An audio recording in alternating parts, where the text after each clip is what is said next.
Alright, so this is the first part of the trail. It goes all the way up to Rhodes Memorial, kind of. But yeah, it's really pretty. There's a giant cloud on the mountain now because it's probably gonna rain. I say probably, but it's like a 99% chance it's gonna rain. And I've chosen to do this. So as you can see, this is a bit of the aftermath.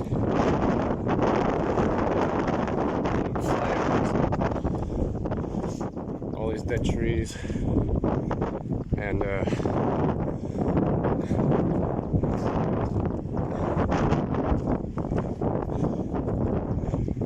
natural foliage has come back with a nice full force. Everything is kind of grown in. As you can see, it's still like burnt pieces and charred pieces of wood everywhere. But flowers and a bunch of other beautiful things have been starting to set in. And yeah. So I'm thinking I'm just gonna put this on YouTube so you can see it, because I have no real other way to sending it to you people. But yeah, Rhodes Memorial is up there. There's a bunch of forestry areas, more walks and stuff. These flowers have closed up because of the weather. The government is just farkwarofits. But yeah, this is kind of still like the entrance part. Mr. Rhodes is up there. This is kind of cool now because the cloud is blocking like the first blockhouse up there, and both of like Devil's Peak and the other weird smaller one next to it. It's really pretty. Really windy.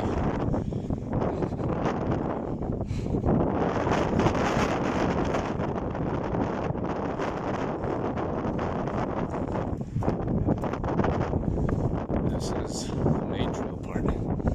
It goes up that way.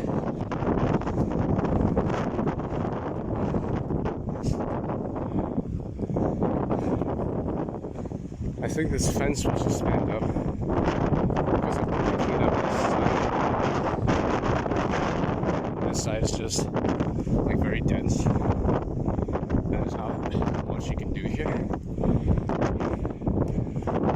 There's this little path up this way really easily. I'd say it's easier than walking up to Rhodes from like its main road, its paved road, because it's just much longer and much bigger hassle.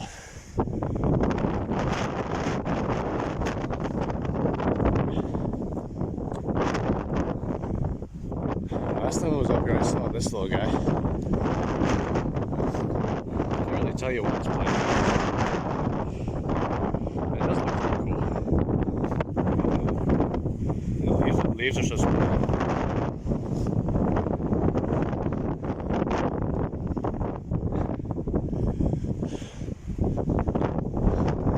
It is cool to me that these trees are still standing. So it's like a battlefield now.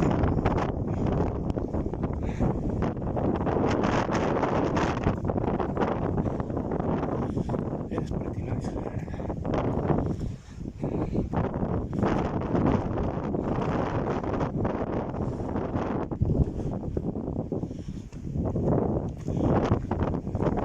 Now I come up here almost every week. And I go up to this little spot where I can sit down and read the Bible and pray, and it just feels like a very quiet and holy place. And it's fun because it's in a place where not many people go up to. And it gets really quiet and you're kind of shrouded by all the natural bushes and stuff around you, so nobody can see you from the bottom trail up. And you feel all not isolated, but a nice low sense. And because it's so dense around that place, with all the trees and the bushes, not much wind gets in there. So it's very, very quiet. Like deathly quiet. You can hear, I don't know if a good analogy, but it's like really quiet.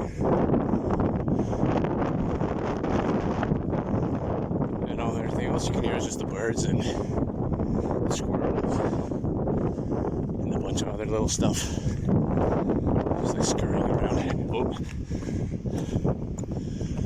And I've seen a few eagles and falcons and some owls.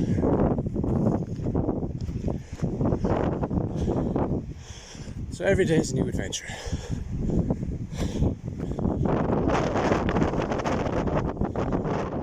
And this kind of the steepest part of that area, it kind of flattens out after this. But if you were to turn around, you get to see the city, or the Cape Flats anyhow. It's been all the way from the left to the right. My phone camera quality is kind of trash, but you can kind of see what's happening. And at the back there, across all those mountains, it's just a whole array of clouds. Because once again, like it's just gonna be, you can see the windows and the threatening aura of the rest of this mountain. But here is where it starts to get kind of magical. These little wooden steps. It's kind of like a nice aesthetic. Makes it feel like a very prime woodland hike type of area. And being enclosed by all this natural grass and like pine trees. All these were burned down, by the way. All these little ones. But these big ones have somehow managed to survive a bit better.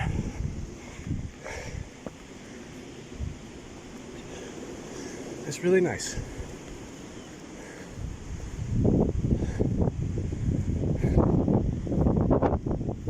And of course, every time I walk past here, I pick up a rock.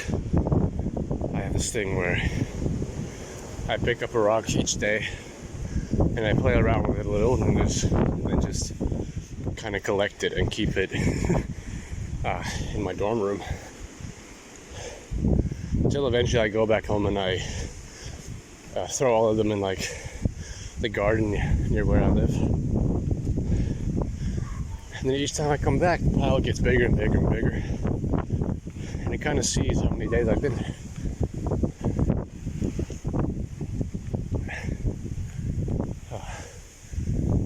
And this is the entrance to one of my secret little caves. If you look down this way, it's just a giant valley that would be absolutely impossible to climb because it's just bush and shrubbery and death, basically. Okay, that way up goes Road Memorial, and this way is where you enter the magical land of Terabithia. And I'm sure a lot of people come this way. It's just this trail it leads back up to one of the top routes.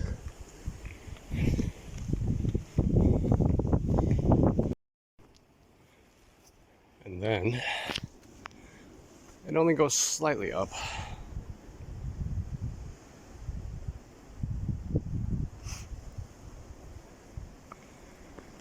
And into this weird forested area that looks straight out of a movie scene, honestly. You have a fallen log right there, a bunch of rocks and stuff on the ground. If you look up, it's just trees. This is really nice coming this way.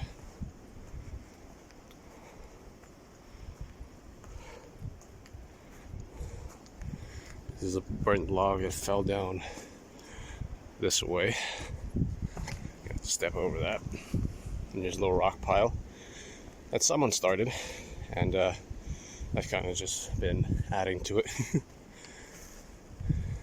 Then it goes all the way up here. This is steep, by the way. See all the moss growing inside the mountain everywhere.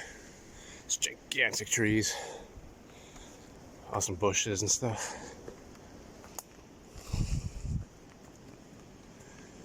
And then here is the place. If you come right here, you can look around. Very secluded, very quiet. There's trees when you look up. The mountain up that way. You can't see it right now because there's clouds and stuff, but yeah. Then I made myself a little seat over there above the mossy place, and I'm taking care of this little pine tree that I have yet to name, but you know, he seems like a cool guy. And then you just kind of come and sit down, nice and so, and now you have this whole area all to yourself. And the occasional person walks by and you just kind of say hi and try not to look too awkward. So yeah.